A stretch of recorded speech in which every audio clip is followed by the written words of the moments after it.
ईमानदारी का फल। नमस्कार दोस्तों, आप सभी का स्वागत है। आज की ये वीडियो मोटिवेशनल स्टोरी ईमान का ज्ञान बताएगी। तो चलिए शुरू करते हैं। काफ़ी समय पहले की बात है।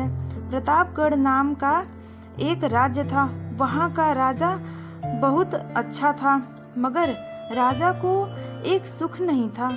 वह यह कि उसके कोई भी संतान नहीं थी और वह चाहता था कि अब वह राज्य के अंदर किसी योग्य बच्चे को गोद ले, ताकि वह उसका उत्तराधिकारी बन सके और आगे की बागडोर को सुचारू रूप से चला सके। और इसी को देखते हुए राजा ने राज्य में घोषणा करवा दी कि सभी बच्चे राजमहल में एकत्रित हो जाएं। ऐसा ही हुआ। राजा ने सभी बच्चों को पौधे लगाने के लिए भिन्न भिन्न प्रकार की बीज दी और कहा कि अब 6 महीने बाद मिलेंगे और देखेंगे कि किसका पौधा सबसे अच्छा होगा। महीना बीत जाने के बाद भी एक बच्चा ऐसा था जिसके गमले में वह बीज अभी तक नहीं फूटा था, लेकिन वह रोज उसकी देखभाल करता था और रोज पौधे को पानी देता था। देखते ही देखते 3 महीने बीत गए। बच्चा परेशान हो गया। तभी उसकी माँ ने कहा कि बेटा धैर्य रखो, कुछ बीजों को पलने में ज़्यादा वक्त लगता है। और वह पौधे को सींचता रहा।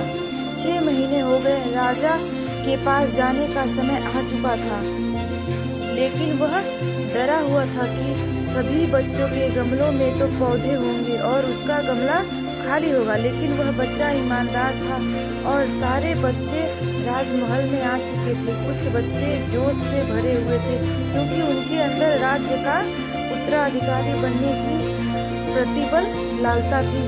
अब राजा ने आदेश दिया, सभी बच्चों अपने अपने गमले दिखाने लगे, मगर एक बच्चा सहमा हुआ था क्योंकि उसका गमला खाली था।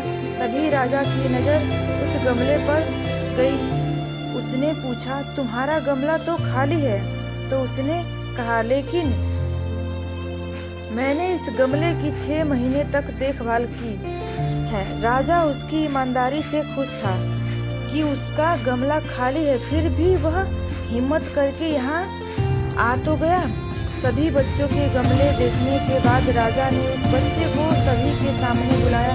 बच्चा सहम गया और राजा ने वह गमला सभी को दिखाया। सभी बच्चे जोर जोर से हंसने लगे। राजा ने कहा, शांत हो जाइए, इतने खुश मत होइए। आप सभी के पास जो पौधे हैं वो सब बंजर है।